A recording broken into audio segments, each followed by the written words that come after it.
नमस्कार मित्रों, आप सभी का स्वागत है आज के एक फिर न्यू कहानी में। आज की कहानी बहुत ही महत्वपूर्ण होने वाली है।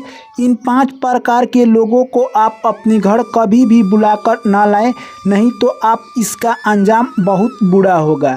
यानी अक्सर देखा गया है ज़िंदगी में कि हम कोई गलती कर देते हैं, उसके बाद सिर्फ पछताने के सिवा हमारे पास कुछ नहीं बचता है। इसलिए दोस्तों, इन 5 लोगों को कभी भी अपने घर पर बुलाकर न लाएं, चाहे वो सगा आपका भाई ही क्यों ना हो या दोस्त ही क्यों ना हो। ऐसे लोगों से हमें दूरी बनाकर रहना चाहिए। आज की कहानी के माध्यम से समझने का प्रयास करेंगे कि वो कौन 5 लोग हैं। चलिए कहानी को शुरू करते हैं। उससे पहले आप लोग चैनल को सब्सक्राइब कर लीजिए।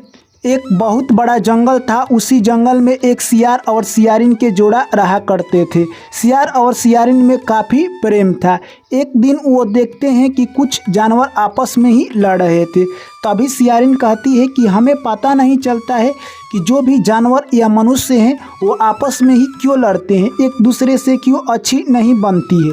तभी सियार कहता है कि हे प्रिय, तुम्हें पता नहीं है, जब किसी का काम बिगड़ जाता है, अफसोस और पछतावा के सिवा इंसान हो या जानवर कुछ नहीं कर सकता है। इसलिए काम बिगड़ने से पहले ही उसे सुधार लेना चाहिए।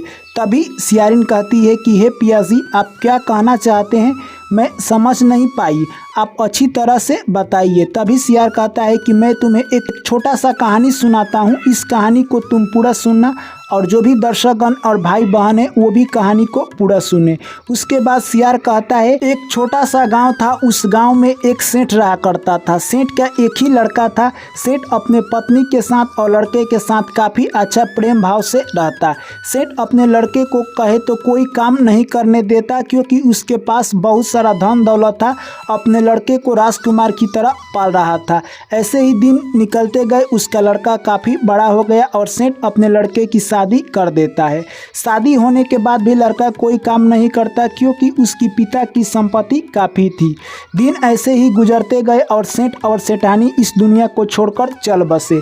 अब कहे तो सेठ का लड़का जो कि यानी राहुल था, वो अकेले पड़ जाता है और सोचता है कि अब मैं क्या करूं। ऐसे ही कुछ दिन और वो घर बैठा रहा और जो भी सेठ की संपत्ति थी धीरे धीरे समाप्त हो जाती है। तभी उसकी पत्नी कहती है कि आप जाकर बाहर नहीं कमाइएगा, क्योंकि आपके चचे के लड़के जाकर बाहर कमा रहे हैं। तभी सेठ का लड़का कहता है कि मुझे आज तक कमाना भी नहीं आता है, मैं कैसे कमाऊँगा। उसके बाद उसकी पत्नी कहती है कि अगर आप नहीं कमाते हैं तो वो दिन दूर नहीं है जब हम लोग कटोरा लेकर द्वार द्वार पर लोगों से भीख मांगेंगे। उसके बाद राहुल कहता है कि तुम सही कह रही हो, मुझे कमाने के लिए बाहर जाना होगा। और अपने चचेरे भाई के पास वो राहुल कमाने के लिए बाहर चला जाता है। जैसे राहुल बाहर जाता है, वहीं पर उसका एक दोस्त आता है मिलने के लिए और कहता है कि राहुल है यहाँ पर। तभी उसकी पत्नी कहती है कि वो नहीं है, बाहर चले गए कमाने के लिए। तभी उसका दोस्त कहता है कि राहुल का मैं दोस्त हूँ, उससे मिलने के लिए आया हूँ। तभी उसकी पत्नी सोचती है कि ये मेरे पति का दोस्त हैं। वो घूंघट हटा लेती है और उसको अंदर बुलाकर बैठाती है और सेवा सत्कार करती है। जैसे ही उसका दोस्त राहुल की पत्नी की चेहरा देखता है, उस पर मोहित हो जाता है और सोचता है कि मैं इसी से प्यार करूंगा और मैं इसे पाकर रहूंगा। राहुल का दोस्त राहुल की पत्नी से मीठी मीठी बातें करता है और कुछ देर के बाद जैसे ही वहां से जा रहा था, तभी राहुल की पत्नी का ख्याल उसके दिमागों में आ रहा था, क्योंकि उसके प्यार में अब वो पागल था। अब सोचता था कि मैं इससे किसी भी तरह से शारीरिक संबंध बना कर रहूँगा और मैं इसके बिना अब नहीं जिंदा रह पाऊँगा। जैसे ही 2-3 दिन समाप्त होते हैं, फिर वो कुछ पैसा लेकर आता है और कहता है कि तुम्हारे पति ने पैसा भेजा है। फिर उसकी पत्नी अपने पति के दोस्त को खूब बढ़िया से सेवा और सादर करती है। उसके बाद फिर वो वहाँ से चला जाता है। ऐसे ही कुछ दिनों पर वो कुछ सामान लेकर आता और कहता कि तुम्हारा पति ने भेजा है। वो एक्सेप्ट कर लेती और सामान रख लेती। अब कहे तो दोस्तों, ऐसे ही आना जाना अब वो शुरू कर चुका था। एक दिन मौका पाकर बोलता है कि मैं आपसे प्यार करता हूं और आपसे शारीरिक संबंध बनाना चाहता हूं। तभी राहुल की पत्नी गुस्से में कहती है कि मैं वैसी औरत नहीं हूं जो किसी और मर्द से नाजायज़ संबंध बना लूं। तभी उसके दोस्त को गुस्सा आ जाता है और कहता है कि इसका बदला मैं लेकर रहूँगा, और वहाँ से वो चल देता है। उसके घर के कुछ दूरी के बाद वो एक कुटिया बनाता है और उसी में साधु का भेष बनाकर अब वो रहने लगा। यानी उसका दोस्त राहुल की पत्नी पर काफ़ी गुस्सा था और सोचता था कि मैं इसका बदला लेकर रहूँगा। ऐसे ही धीरे धीरे समय निकलता गया। उधर जो राहुल कमाने के लिए गया था वो बुरी संगत में फंस जाता है और दिन भर जुआ खेलने लगता है और शराब पीने लगता है। इस तरह से वो साल के अंत में आने वाला था, उसके पास कुछ पैसा नहीं बचता है और वो खाली हाथ घर चला आता है। जैसे ही उसकी पत्नी देखती है तो वो कहती है कि आपने क्या दशा बना ली है। यानी उसका तबीयत काफ़ी ख़राब हो चुका था और फिर आकर यहाँ पर इलाज कराता है और सही हो जाता है। अब शादी के भी 20 साल निकल चुके थे। तभी राहुल की पत्नी कहती है कि हम लोगों की कोई संतान नहीं होगी तो हम लोगों की जो जिम्मेदारी है और हमारा आगे का वंश है वो कैसे चलेगा। तभी राहुल कहता है कि तुम ठीक कर रही हो, हमें कोई इलाज कराना पड़ेगा। फिर भी वो लोग इलाज कराते हैं और ठीक नहीं होता है। तभी उसकी पत्नी कहती है कि मैंने सुना है कि साधु बाबा से दिखाने पर हमारे यहाँ संतान प्राप्ति हो सकती है और हमारे गांव में ही एक साधु रहते हैं जहाँ पर बहुत सारे लोग आते हैं, वहीं पर हम लोग चलकर दिखा लेंगे।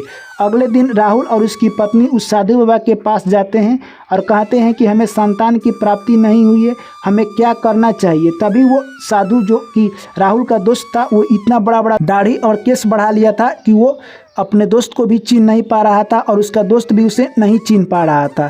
यानी कहे तो अब वो मन ही मन सोच रहा था कि अब मुझे मौका का फ़ायदा उठाना होगा और बदला लेने का मौका आ गया है। तभी वो कुछ देर आंख बंद कर कहता है कि यानी तुम्हारे ऊपर भूत सवार है और तुम्हारे कोख को वो बंद कर दिया है, तुम्हें बच्चा नहीं होगा, हमारे पास 1 माह तक आना होगा तुम दोनों को। तभी यानी राहुल यह मंजूर कर देता है और कहता है ठीक है, हमारी पत्नी और हम आपके पास 1 माह तक आएंगे। कुछ दिन जैसे ही उनके पास साधु बाबा के पास वो लोग आते हैं तभी साधु कहता है कि तुम्हें अब अकेला में आना होगा और मैं भी घर तुम्हारे अकेला में कभी कभी आया करूँगा। राहुल कहता है ठीक है बाबा, आप जैसे चाहे वैसे करें, परंतु मुझे पुत्र की प्राप्ति होना चाहिए। अब राहुल की जो पत्नी थी वो अकेले में रात्रि को बाबा से मिलने के लिए आया करती थी।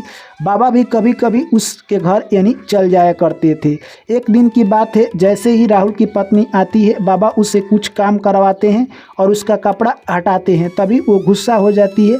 बाबा कहते हैं कि ऐसा क्यों गुस्सा होती हो, तुम जब ऐसे करोगी तो तुम्हें बच्चा की प्राप्ति नहीं होगा।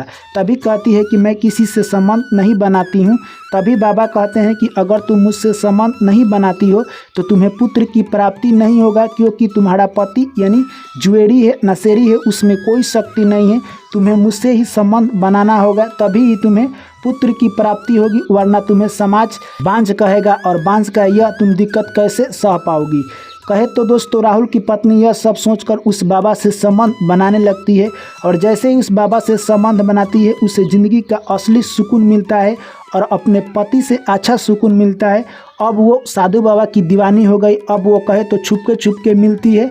अब उसको बच्चा का कोई ख्याल नहीं रहा। अब वो अपनी ज़िंदगी का असली सुकून लेना चाहती थी। अब वो दोनों एक दूसरे से छुपके मिलने लगे। अब जो राहुल की पत्नी थी शाम को खाना बना लेती और अपने पति को खिलाकर जैसे ही वो सो जाता खाना लेकर साधु बाबा से मिलने के लिए चली जाती, खाना खिलाती और उनके साथ शारीरिक संबंध बनाकर चली जाती। यह सब एक दिन गांव के लोग देख लेते हैं और वो आकर उसके पति यानी राहुल से बोल देते हैं। तभी राहुल को विश्वास नहीं होता है। वो सोचता है कि मेरी पत्नी बाबा के यहाँ हाजिरी लगाने के लिए जाती है, ऐसा नहीं कर सकती है।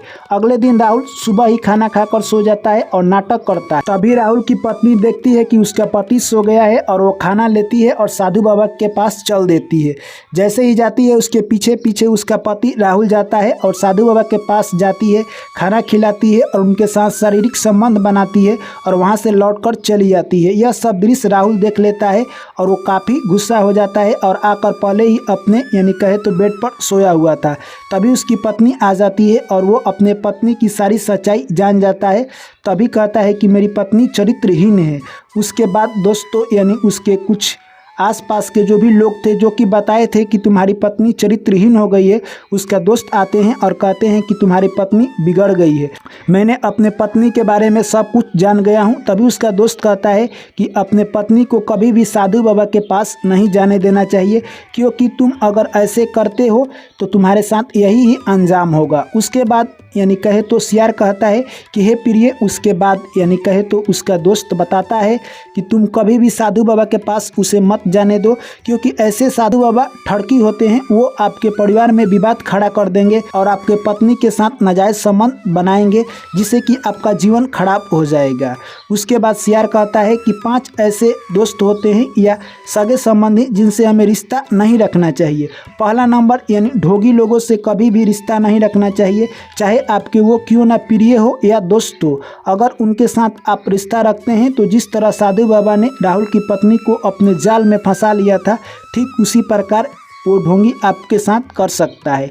और दूसरी बात, कभी भी साधु बाबा पर विश्वास नहीं करना चाहिए। पुत्र होना या नहीं होना ये तो भगवान के हाथ में है। पुत्र होगा या नहीं होगा ये भगवान जानते हैं, हम नहीं जानते हैं। अगर आपके अंदर कोई भी दोष है तो उसे आप इलाज कराएं, इलाज से ठीक होगा, न कि किसी ढोंगी बाबा के यहाँ जाने से। और तीसरा, ठड़की लोगों से हमेशा दूरी बना कर रखें। ठड़की लोगों के पास अगर आपकी दोस्ती है तो वो आपको कभी भी ठग सकते हैं। इन लोगों से आप दूरी बनाकर हमेशा रखें। चौथा, नशेड़ी लोग से। नशेड़ी लोग से अगर आप दोस्ती बनाकर नहीं रखते हैं तो नशा में किसी को नहीं चिन्हेंगे, अपना और पराया और उसके नाश कर देंगे। इसलिए कभी भी आप इन लोगों से दोस्ती ना करें। और पांचवा, मतलबी लोगों से हमें कभी भी दोस्ती और कोई संबंध नहीं रखना चाहिए, क्योंकि वो अपने मतलब से ही काम रखते हैं और ऐसे लोगों से दूरी बनाकर रहना चाहिए। यह बात सुनते ही सियारिन कहती है कि हे पियाजी, आपने मुझे ऐसा ज्ञान दिया कि हम लोगों के बीच अब कभी भी झगड़ा नहीं होगा और हम लोगों का रिलेशन काफ़ी दूर तक यानी आगे तक अच्छी तरह से चलेगा। ये मानव जगत के लिए भी कल्याण में होगा। तो दोस्तों, मैं आशा करता हूं कि ये कहानी आप लोगों को समझ में आई होगी। तो वीडियो कर दीजिए लाइक। जो भी मेरे प्यारे साथी भाई एवं बहन और दर्शकगण चैनल पर पहली बार आए हैं, चैनल को कर लीजिए सब्सक्राइब। चलिए आप लोगों से मिलते हैं अगली कहानी में, तब तक आप लोग मुझे दीजिए इजाज़त। Thank you, take care, bye bye, जय श्री कृष्ण, राधे राधे।